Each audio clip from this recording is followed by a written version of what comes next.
In 1988, the animated film Akira would shock the world with its release. Kaneda is the leader of a biker gang, and Tetsuo, a member of the gang, is involved in an accident that gives him psychic powers. Tetsuo is kidnapped, learns of his powers, and ultimately misuses and loses control of them.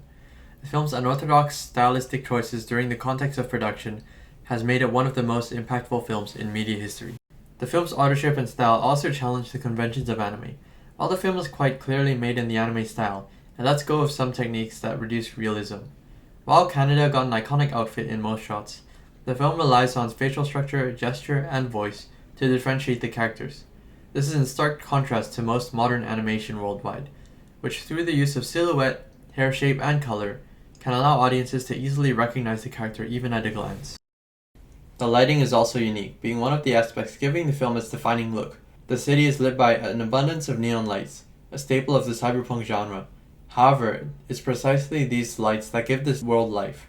Characters are constantly illuminated, and this subtle interaction situates the characters in Akira's world. The lights are masked real lights instead of being drawn or painted in, another stylistic difference from most anime of its time. It creates this glowing bloom effect, adding another dose of realism. The use of neon, while mainly playing an aesthetic role in the film, to me symbolizes the 90s idea of consumerism and capitalism. I think a contrast to this is the fact that while neon as a color is used frequently, advertising is not shown much, with more mundane, everyday props as well as graffiti and gritty pipes and rocks being prioritized for backgrounds.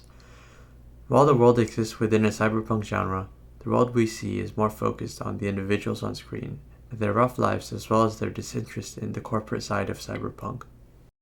Speaking of live action techniques, the film also uses features such as slow motion shots, point of view shots, backlighting, lens flare, and light trails. All aspects that add to the unique look of Akira. The inclusion of typically practical or live action effects give it a kick that many pieces of animation, in particular 2D, lacks, allowing it a new range of depth and mood that could not be achieved without them. In particular, backlighting and lens flare really create visually stunning shots that stand out from the crowd of animated works that exist today. The film also used an innovative dialogue recording workflow, using less experienced voice actors for a more varied and unique cast. This was to make each actor create their own character personality that they could best project onto the film. The lines were recorded in advance, something not done much at the time. This allowed for accurate lip syncing by the animators. They also recorded and recreated the actors' movements during the recordings, animating a realistic and natural performance.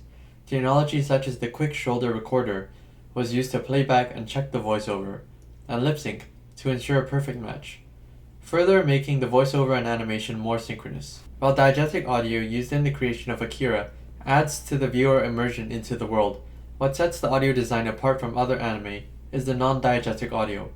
The soundtrack utilizes silence, a powerful tool to dramatize certain events.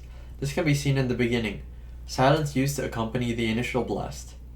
In this case, the silence is deafeningly loud, as if it was something our ears could not comprehend. It also focuses our attention to the visual spectacle on screen. It's also used while Kaneda is trapped within the sphere, adding a sense of otherworldliness. It allows us as the audience to better take in the scene by taking our other sense, in film, sound, away from us. The soundtrack uses primal notes, like an array of drums, other percussion instruments, and wind instruments, which gives the city far more personality than a speedy futuristic soundtrack would. It fits far better with the idea of human experimentation.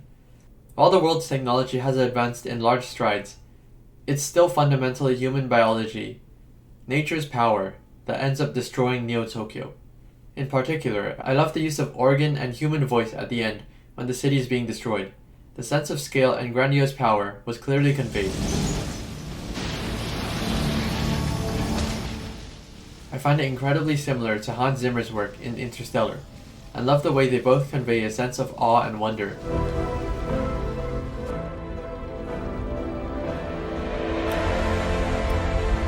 Through the techniques stated above, a truly unique world is born. The mise-en-scène of the film is incredible, with motion-filled atmosphere. In particular, the world is constructed in a way that feels real, with everyone's lives going on even in the background. This is partially due to the set design. which has loads of small details such as bulletin boards, notes, complex machines with changing figures, and graffiti, just to name a few. But in my opinion, what lets these small details shine is the choice of location. The school, the bar, and the streets highlight Kaneda and his gang's connection to their world.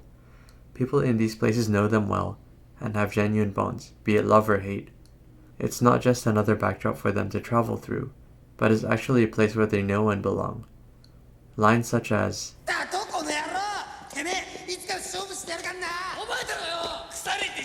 or really highlight this. This way of adding depth to both the world and the characters is inspiring. Overall, the film really uses a beautifully structured cyberpunk mise-en-scène and a stunning soundstage to flesh out Katsuhiro Otomo's world in a breathtakingly unique way.